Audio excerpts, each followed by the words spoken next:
कील मुहासे या पिंपल्स स्किन की एक बहुत कॉमन प्रॉब्लम है और जितनी कॉमन ये प्रॉब्लम है उतनी ही कॉमन है इसके साथ एसोसिएटेड गलत धारणाएं या फिर मिथ्स। इस वीडियो में हम जानेंगे कि पिंपल्स के साथ एसोसिएटेड क्या क्या मिथ्स हैं और उनके पीछे की सच्चाई क्या है। नमस्कार, मैं हूं doctor Nidhish Agrawal, consultant dermatologist और hair transplant surgeon, Aura skin and hair clinic, Udaipur.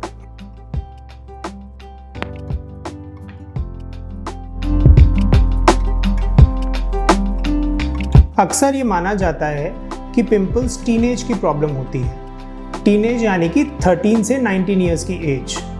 But actually teenage के अलावा पिंपल्स टीनेज से पहले की एज में भी शुरू हो सकते हैं और टीनेज के बहुत बाद तक भी चालू रह सकते हैं। जैसे कि ये देखा गया है कि पिंपल्स बहुत सारे लड़के लड़कियों में 10 साल की उम्र से स्टार्ट हो जाते हैं। बहुत सारे लोगों में पिंपल्स 40-45 ईयर्स की एज तक भी चालू रहते हैं। ये पाया गया है कि 25 से 45 साल के उम्र की करीब करीब आधी महिलाओं और 1/4 पुरुषों में पिंपल्स पाए जाते हैं। ऐसा पहले माना जाता था कि पिंपल्स टीनेज की प्रॉब्लम है, पर नई स्टडीज़ में ये देखा गया है और हम लोग रोज़ की क्लिनिकल प्रैक्टिस में भी ये देखते हैं कि पिंपल्स बहुत कॉमन है ओल्डर एज ग्रुप्स में भी। इसके बहुत सारे कारण हो सकते हैं, जैसे कि हार्मोन्स के इश्यूज़। उसमें मोस्ट कॉमनली पीसीओडी नाम की प्रॉब्लम होती है, जिसकी वजह से पिंपल्स लेटर एज में भी चलते रहते हैं। इसके अलावा पिंपल्स और बहुत से कारणों से लेटर एज में हो सकते हैं, जैसे कि कुछ दवाइयों की वजह से या कुछ जेनेटिक प्रॉब्लम्स की वजह से। जब भी पिंपल्स स्टार्ट होते हैं तो घर वाले ब्लड प्यूरिफायर्स लाकर बच्चों को पिलाते हैं। ये कुछ आयुर्वेदिक प्रिपरेशंस होती हैं जिनसे कहा जाता है कि पिंपल्स कम हो जाते हैं। ये सच्चाई नहीं है। पिंपल्स एक बैक्टीरिया की एक्टिविटी की वजह से होते हैं, जिसको प्रोपाइनोबैक्टीरियम एक्नेस बोला जाता है। इसके साथ ही साथ हार्मोन्स के प्रभाव में स्किन में ऑयल ज़्यादा बनता है, जिसकी वजह से पिंपल्स होते हैं। इसका प्योर या इम्प्योर ब्लड के होने से कोई रिलेशन नहीं है।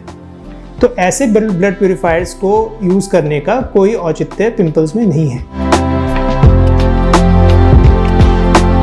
बहुत सारे मरीज़ हमें आकर बताते हैं कि उनका पेट साफ नहीं होता या उन्हें कॉन्स्टिपेशन की प्रॉब्लम रहती है, इसकी वजह से उन्हें पिंपल्स होते हैं। ऐसा किसी भी स्टडीज़ में नहीं पाया गया है कि कॉन्स्टिपेशन या फिर पेट साफ नहीं होने से पिंपल्स बढ़ते हों। पिंपल्स के होने के बहुत सारे अलग अलग कारण होते हैं, जो कि बैक्टीरियल इन्फेक्शन से रिलेटेड होते हैं, आपकी स्किन में ऑयल के ज़्यादा प्रोडक्शन से रिलेटेड होते हैं और हार्मोन से रिलेटेड होते हैं। तो कॉन्स्टिपेशन या पेट साफ नहीं होने का आपके पिंपल से कोई संबंध नहीं है। कई लोगों का ये मानना होता है कि उनकी बॉडी में हीट ज़्यादा रहती है, इस वजह से उनको पिंपल्स हो रहे हैं। बॉडी में हीट होने के बहुत सारे अलग अलग कारण होते हैं, जैसे कि इन्फेक्शंस हो गए, बुखार हो गया, थायराइड की प्रॉब्लम्स हो गई। परंतु इन सब बीमारियों का या बॉडी में हीट ज़्यादा होने का पिंपल से कोई संबंध नहीं होता है।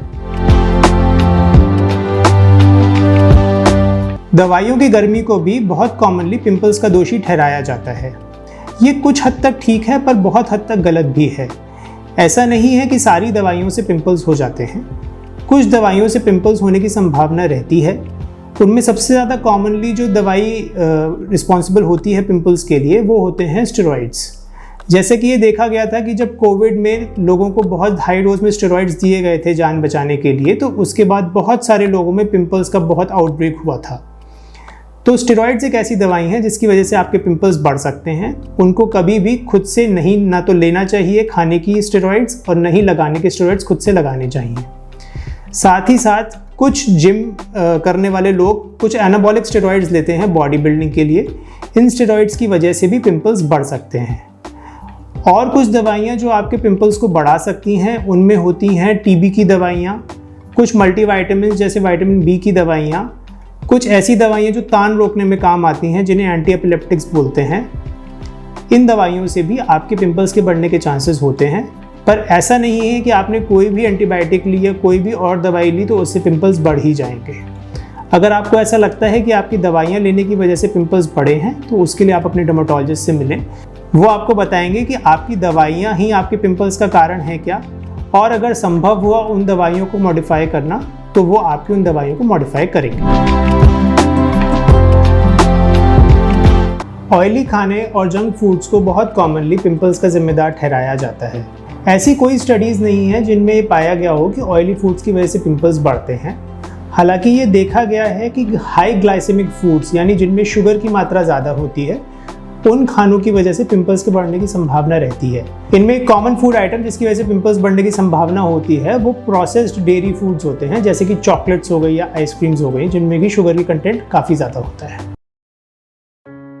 जब किसी को पिंपल्स होते हैं तो वो लोग स्क्रब्स और फेशियल्स का सहारा लेते हैं।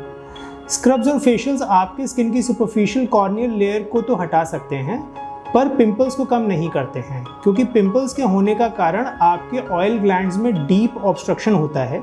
ये ऑब्स्ट्रक्शन कोई भी स्क्रब या फेशियल नहीं रिमूव कर सकता है, इसको मेडिकली ही रिमूव करा जा सकता है। तो आप स्क्रब्स और फेशियल से बचें, ये आपके पिंपल्स को उल्टा और बढ़ाने का काम करेंगे।